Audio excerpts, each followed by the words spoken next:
Bagaimana kabarnya semuanya? Apakah sehat-sehat saja? Sebelum kita memulai pembelajaran pada kesempatan kali ini, baiknya kita berdoa agar apa yang akan kita bahas pada kesempatan kali ini bisa menjadi berkah bagi kita semua. Bila bisa memimpin doanya. Kita belajar mereka berdoa sesuai agama dan keyakinan masing-masing. Doa dimulai.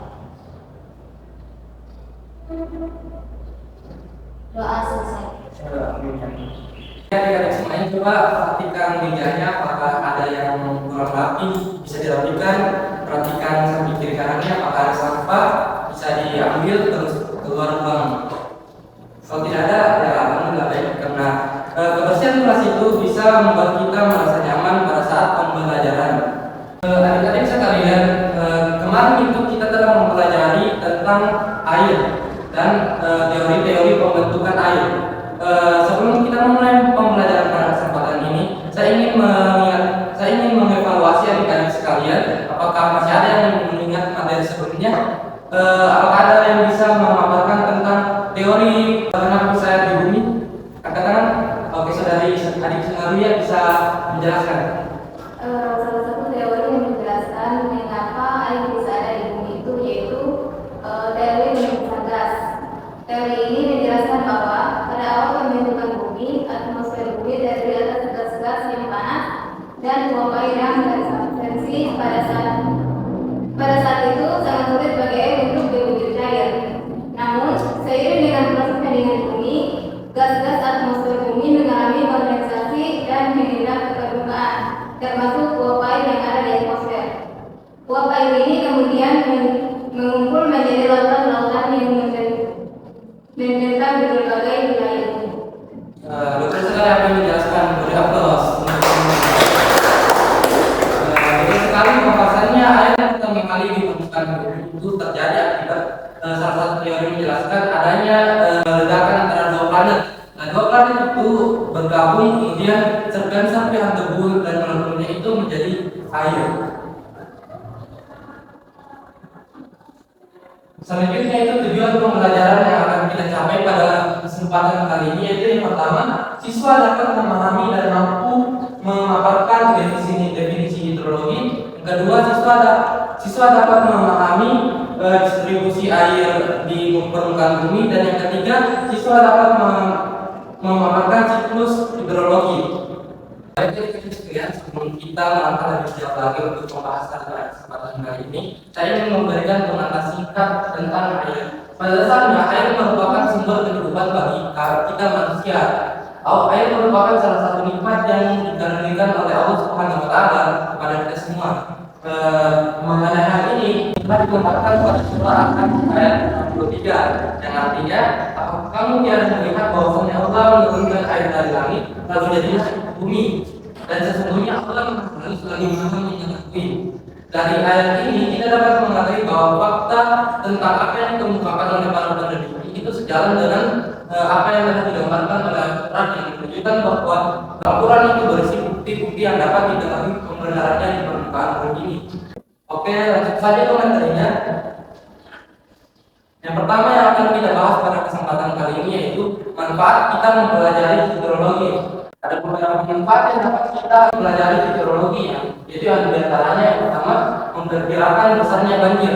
Dengan kita mempelajari hidrologi, kita dapat mengetahui tentang proses terjadinya curah hujan, proses pengaliran air dari dataran yang tinggi ke dataran yang rendah, proses penampungan air ketika hujan terjadi.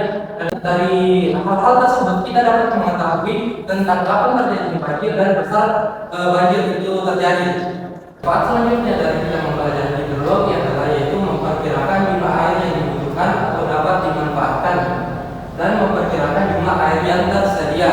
Dari mempelajari hal ini, kita dapat mempelajari mengenai curah hujan, siklus hidrologi, air tanah, sehingga kita dapat mengetahui jumlah ketersediaan air di suatu wilayah dan pemanfaatannya.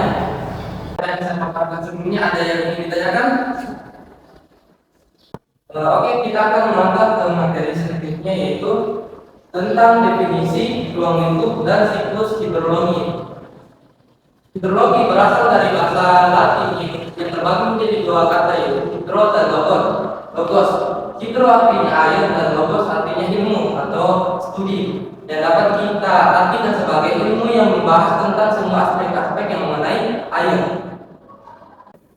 Oke, selanjutnya itu ruang lingkup hidrologi. Ruang lingkup hidrologi itu terbagi menjadi dua, yaitu yang pertama pendistribusian hidrologi dan yang kedua siklus hidrologi. Pendistribusian hidrologi itu terbagi juga menjadi dua, yaitu yang ada di darat dan yang ada di lautan. Sebelum kita lanjut, ada adik-adik yang bisa menjelaskan tentang contoh hidrologi yang ada di darat dan lautan? Oke, adik-adik coba memakan salah satu contoh pendistribusian hidrologi yang ada di darat. Contohnya yaitu sungai. Oke, beri aku coba. Yang nanya coba, yang nanya. Pasti coba bisa tahu. Distribusian air ke bumi itu proses di darat itu contohnya danau dan telaga. Ya, betul sekali. Adik-adik, apa coba yang ada di darat? Contoh distribusi hidrologi permukaan bumi contohnya seperti data. Betul sekali. Beri apa untuk Oke, betul sekali apa yang dipaparkan oleh adik-adik sekalian. Bahwasannya distribusi di permukaan bumi itu terbagi menjadi dua, yaitu yang pertama di darat, seperti contohnya sungai, danau, telaga, rawa-rawa, dan air tanah. Dan di lautan itu terdapat laut dan samudra. Ada yang bisa jelaskan pengertian sungai? Ada yang bilang? Baik, saya akan menjelaskan apa itu sungai. Sungai itu adalah air yang mengalir dari daratan yang bumi ke dataran yang rendah. Oke, betul sekali. Oke, betul sekali yang dijelaskan tadi kepada teman kita bahwasanya sungai merupakan aliran air yang alami yang besar dan memanjang yang mengalir secara terus-menerus dari dataran tinggi hulu mengalir ke dataran rendah hilir. Oke, pendistribusian hidrologi selanjutnya yaitu danau. Danau merupakan genangan air yang sangat besar. Bentuk danau itu berbentuk cembungan yang diisi oleh air. Danau itu dikelilingi oleh berbagai daratan sehingga air yang ada di danau itu tidak pergi ke ibu air yang ilmiah. Yang selanjutnya itu rawa. Rawa adalah genangan air yang dangkal yang dilindungi oleh banyak tumbuhan dan bersifat berlumpur. Rawa adalah dataran yang basah yang selalu digenangi oleh air. Hal ini disebabkan oleh sistem drainase atau sistem perairan yang sangat buruk. Salah satu contoh rawa yaitu bisa dilihat dari samping kanan saya. Bentuknya itu dikelilingi oleh rumput, kemudian terkena berwarna coklat karena dia bersifat berlumpur. Lanjut kepada pembahasan pendistribusian hidrologi yang ada di laut. Ada yang ingin ditanyakan materi yang dijelaskan sebelumnya tentang pendistribusian hidrologi yang ada di darat? Oke, tidak ada. Kalau begitu kita lanjut kepada pendistribusian hidrologi yang ada di laut. Untuk pendistribusian hidrologi yang ada di darat itu sendiri terbagi menjadi dua, yaitu yang pertama laut dan yang kedua samudera. Laut adalah sebuah perairan yang besar dan dikelilingi oleh sebagian atau daratan.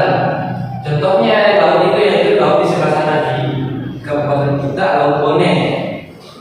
Adapun samudera adalah lautan yang sangat luas, bahkan bisa dibilang mengelilingi daratan. Kalau misalnya lautan kan dia dikelilingi oleh daratan, sedangkan untuk samudera dia yang mengelilingi daratan. Contoh samudera yaitu samudera Pasifik, samudera Atlantik, samudera Hindia dan lain sebagainya.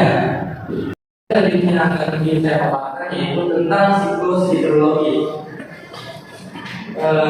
Siklus hidrologi itu dimulai ketika sinar matahari menyinari permukaan bumi.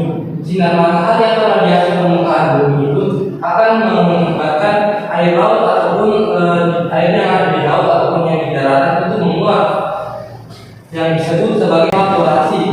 Nah, akibat dari evaporasi tersebut, uap atau titik-titik uap air akan naik ke atmosfer yang mengakibatkan kondensasi atau pembentukan awan. Setelah awan ini terbentuk, kemudian akan dibawa oleh angin ke daratan. Nah, di daratan nanti awan-awan ini apabila sampai kepada titik jenuh akan menjadi butiran-butiran hujan yang dinamakan sebagai presipitasi. Baik, itulah tadi penjelasan yang saya berikan tentang siklus hidrologi. Apakah ada yang bisa mengulangi penjelasan saya tentang siklus hidrologi? Oke, kepada adik Astin. Baik, saya akan menjelaskan kembali apa yang telah dijelaskan oleh Bapak Anu mengenai siklus hidrologi.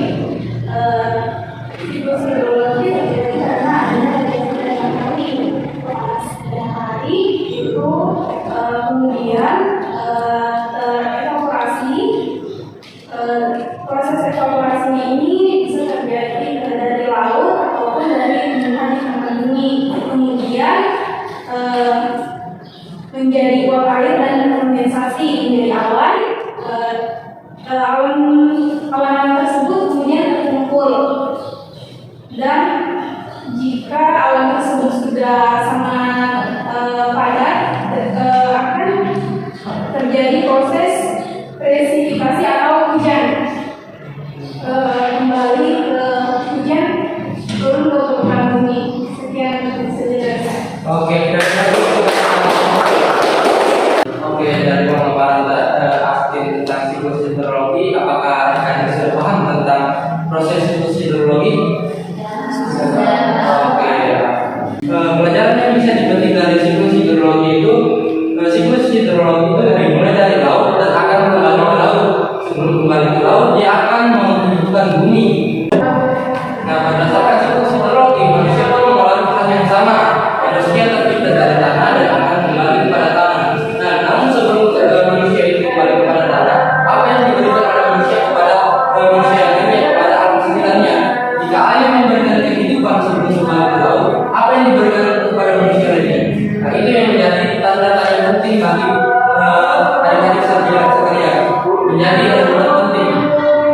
Namun yang terjadi, segala fenomena di permukaan bumi yang terjadi adalah agar menjadi bukti bahwa betapa kuasanya Allah Subhanahu Wa Taala. Segala bencana banjir, kekeringan dan tsunami terjadi agar kita kembali ke jalan Allah Subhanahu Wa Taala dengan berbuat kebaikan dan menjaga kelestarian alam. Nah, itulah tadi pemaparan materi yang bisa saya sampaikan. Adik-adik bisa menyimpulkan apa saja yang mulai dari yang saya bahas, mulai dari pada saat definisi hidrologi, definisi hidrologi dan siklus hidrologi. Ada yang bisa menyimpulkan? Oke, kepada anak. Baik, adapun kesimpulan dari pemaparan dosen mulai dari awal hingga akhir, yaitu yang pertama, definisi daripada hidrologi itu sendiri. Jadi hidrologi itu merupakan ilmu yang mempelajari tentang air. Kemudian proses distribusinya itu di permukaan bumi ada dua, ada di daratan dan ada di lautan. Kemudian yang ketiga itu siklus hidrologi, bagaimana prosesnya sehingga air dari laut dan akan kembali ke laut. Oke, disimpulkan oleh anak tadi sangat betul bahwa hidrologi merupakan ilmu yang mempelajari tentang air, distribusinya di permukaan bumi serta pergerakannya. Nah, untuk menutupi pembelajaran pada kesempatan kali ini, marilah kita